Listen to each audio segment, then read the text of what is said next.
Bienvenue donc dans cette vidéo YouTube. JP Body, Mélimatrice, Osengi. Non pas un, non pas deux, mais oui, 3 jours de jeûne. Ewa, Beba, Belalo. Donc, alors le jeûne d'Esther. Finalement, le jeûne d'Esther, donc on en entend beaucoup parler. Voilà, c'est cette histoire donc, de cette reine. Elle était avec son cousin Mardoché, donc une vie personne lambda. Mais un jour, voilà, le roi a souhaité avoir une reine donc à ses côtés et voilà, elle a été ointe par le Seigneur, celle qu'on a choisie, elle a trouvé grâce et faveur et elle a été reine et à ces 3 jours de jeûne, elle a prié, elle a jeûné à sec et c'est ce qui a fait que cela a pu attendrir le cœur du roi et elle a pu libérer le peuple de tous ses péchés. Et du coup maintenant on a le jeûne d'Esther, donc ces 3 jours de jeûne et de prière. Donc dans un premier temps, je vais vous parler donc qu'est-ce qui m'a poussé à vouloir faire ce jeûne, cette expérience. Ensuite, comment est-ce que j'ai pu tenir et enfin surtout quels résultats ça a produit. Qu'est-ce qui m'a poussé donc à faire ce jeûne? Alors c'était un moment vraiment davantage connaître le Seigneur par cette expérience. Le jeûne c'est quelque chose que je fais assez régulièrement, mais là d'enchaîner d'affilée et à sec pendant 3 jours, voilà, de pouvoir voir si je pouvais résister. Je suis de nature aussi, j'aime beaucoup les challenges. J'aime me challenger et j'aime challenger les autres aussi. Donc c'était pour moi le moyen déjà dans un premier temps de connaître le Seigneur davantage, de me challenger et également pouvoir connaître le Seigneur, mais d'une manière vraiment de voir sa main agir. En fait vraiment le miraculeux, je voulais vraiment expérimenter donc le miraculeux. Et voilà, j'étais dans un moment où je voulais aussi aider donc à un certain objectif dans ma vie, donc c'est un objectif professionnel. Donc voilà, moi pour faire la petite histoire, donc par la grâce de Dieu, j'ai pu faire des études, donc voilà, j'ai un master en audit, contrôle et comptabilité, donc voilà, par la grâce de Dieu, le Seigneur m'a béni. Mais voilà, à la fin de mes études, je voulais vraiment un type d'emploi spécifique, avec des missions spécifiques, des responsabilités spécifiques, une localisation spécifique et des enjeux aussi spécifiques.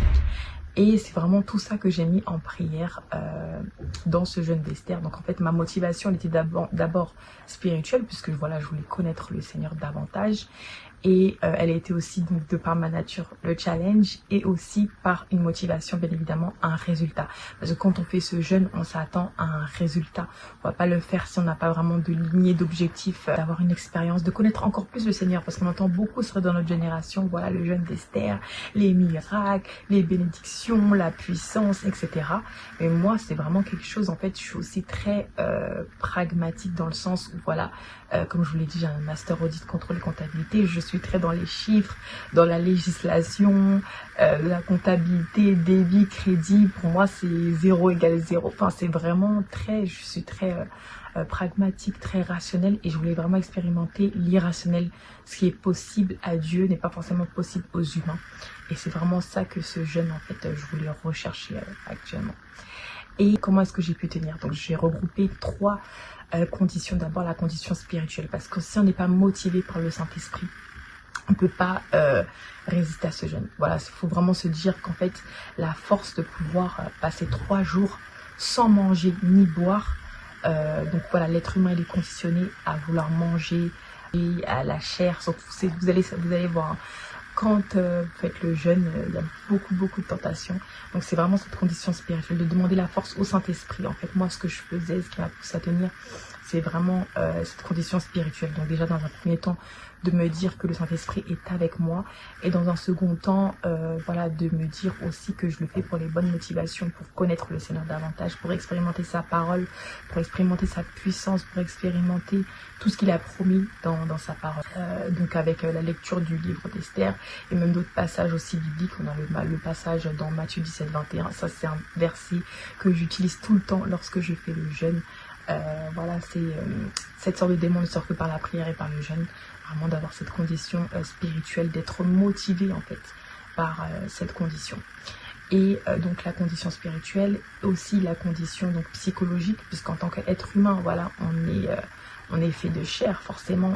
Le matin, on se lève, on sait qu'on doit prendre le petit déjeuner, à midi, le déjeuner, à 16h pour les petits gourmands, le goûter. Voilà, le soir manger, mais aussi d'organiser sa journée psychologiquement avec autre chose que voilà de la nourriture Donc c'est vraiment des temps de lecture, des temps de louange, des temps de prière, des temps d'adoration. Si on a un business, voilà, d'avoir ce business aussi à côté, de travailler ses conditions psychologiques et physiques, en fait de se dire que voilà, on est fait de chair, on est des êtres humains, et donc il faut organiser sa journée au-delà au-delà de la sphère du manger, en fait, tout simplement. C'est vraiment les conditions, et vous allez voir qu'en fait même quand vous faites le jeûne justement, c'est là où il y a beaucoup de tentations, comme je le disais tout à l'heure, donc notamment avec la nourriture. Quand tu vois, tu sens le bon ndolé, le bon bongo chobi, le bon coquille, tout ce que tu veux, et c'est là où justement de voir sa foi, en fait sa condition spirituelle, de se mettre en action, en disant que voilà, non, je résiste à ma chair, et je continue, je poursuis mon jeûne. Parce que c'est surtout même ceux qui savent quelqu'un mettre sa confiance en Jésus et être déçu, ça n'existe pas. C'est vraiment réel, et je l'ai expérimenté. Et moi qui suis quelqu'un de très rationnel, très chiffre, très législation de par ma profession, mais j'ai expérimenté ce qui est impossible aux hommes n'est pas impossible à Dieu. Tout est possible à celui qui croit, et rien n'est impossible à Dieu. Ces paroles, on les entend beaucoup, mais quand on l'expérimente, c'est autre chose, c'est un autre niveau qu'on atteint.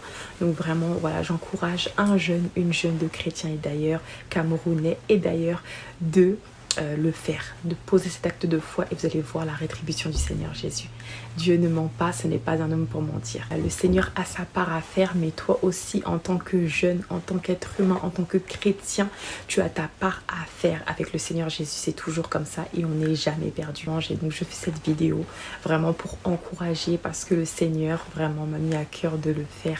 C'est une expérience qui est réelle. On l'entend souvent donc dans la bouche d'autres personnes et autres, mais quand on le vit vraiment, c'est autre chose. Donc vraiment, j'avais à cœur de partager cette expérience.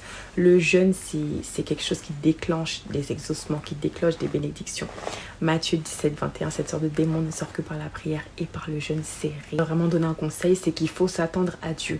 À partir du moment où on place sa confiance, il peut tout, et c'est bien ce qu'on dit. Et à partir du moment où on croit qu'on l'a déjà reçu, on le verra s'accomplir. Marc 11:24, c'est un de mes versets prophétiques préférés, parce qu'en fait ça te met déjà dans la condition que tu as déjà reçu ta bénédiction, tu as déjà reçu ce que tu dois recevoir, tout simplement, voir sa main agir. Parce que vous voyez, nous les êtres humains, on a besoin d'avoir cette preuve, d'avoir la preuve que voilà, le Seigneur est réel, le Seigneur est là, voilà, de voir en fait avec nos yeux d'humain, tout simplement, parce qu'on le connaît pour son amour, on le connaît parce qu'il nous garde, on le connaît parce que voilà, il nous donne de quoi manger, voilà. C'est un miracle que je voulais voir. Voilà, j'étais dans une saison d'attente professionnelle, donc voilà, j'avais plein d'opportunités, mais voilà, c'était une sélection de ma part.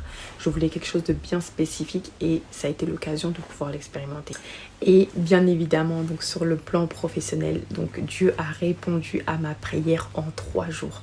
En 3 jours, quand je vous dis, donc j'avais postulé aussi, bien évidemment, il faut aussi une part de notre part, tout simplement, parce que c'est vrai que quand on est dans le monde chrétien spirituel, oui, voilà, les miracles, mais il faut aussi, en tant qu'être humain, savoir se positionner, postuler, faire des recherches, et de se fixer des objectifs. Moi, c'est des objectifs que je me fixais et que je recommande aussi.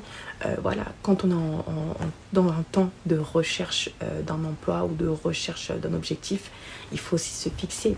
Voilà, la dernière fois, je conseillais donc une personne qui était à la recherche d'un emploi, et je lui ai dit, mais comment est-ce que tu fais pour postuler, comment est-ce que tu fais, quels sont tes objectifs en fait?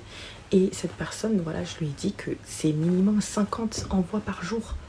50 envois, non pas en vrac, mais ciblés, bien spécifiques, et c'est ce qui va amener des résultats en fait. Moi, mon résultat, donc j'avais fait ma part en tant qu'être humain, et Dieu a fait sa part, et exaucé, j'ai eu l'emploi, voilà, de mes rêves que je ne pensais pas avoir à mon âge. Bon, ceux qui me suivent, ils connaissent mon âge, mais c'est vrai qu'il faut aussi s'attendre, quand on est béni, on a aussi voilà, des personnes qui ne sont pas forcément en accord, et des personnes qui ne vont pas aller forcément dans notre direction. Donc il faut s'attendre à avoir des critiques, il faut s'attendre à être plus fort que ça, à dépasser, et de connaître ses objectifs.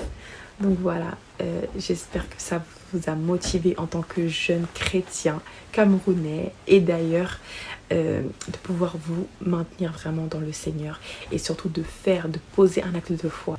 Donc soyez bénis, que Dieu vous bénisse, comme on dit chez moi, Loba Anam Sewa, Loba Anam Sebignon. God bless you.